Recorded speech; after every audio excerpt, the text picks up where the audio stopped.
Hyderabad deputy inspector general of police Tariq Razzaq Dhare जो Hyderabad range की ज़ेर सदारत अब्बास कॉन्फ्रेंस हॉल में पुलिस का एक आला सतही इजलास मुनक़िद हुआ, जिसमें हैदराबाद रेंज के तमाम SSPs, ADIGP एस्टेब्लिशमेंट और SP कंप्लेन हैदराबाद रेंज ने शिरकत की।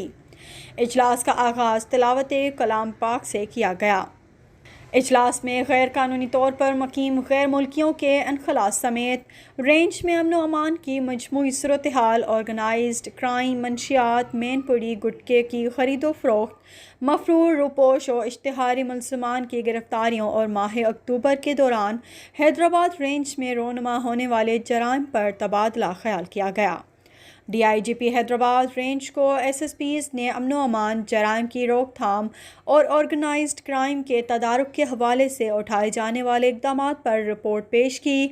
उस मौके पर DIGP हैदराबाद रेंज ने तमाम SSPs को हिदायत की कि वो अपने अपने अज़ला में गैर कानूनी तौर पर मुकीम गैर मुल्कियों के अनखला के लिए हुकूमती वज़ा करदा पॉलिसी पर मनोअन अमल कराएँ।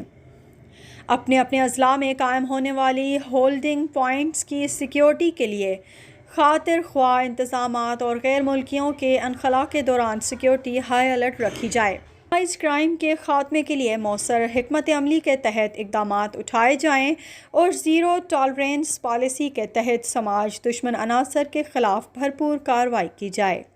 DIGP हैदराबाद रेंज ने कहा कि आवाम की जान माल का तहफ़्फ़ुज़ पुलिस की अव्वलीन ज़िम्मेदारी है।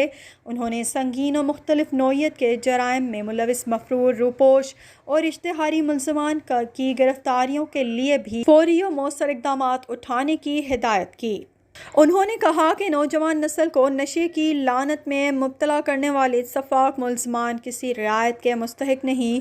इसी तरह मुंज़म क्राइम, हेरोइन, चर्स, आइस और नौजवान नस्ल को मुंह के कैंसर समेत मौजी बीमारियों में मुब्तला करने वाली मुज़र सेहत, मेनपुरी और गुटके के मकरू कारोबार में मुलविस अफराद को कानून के शिकंजे में लाया जाए।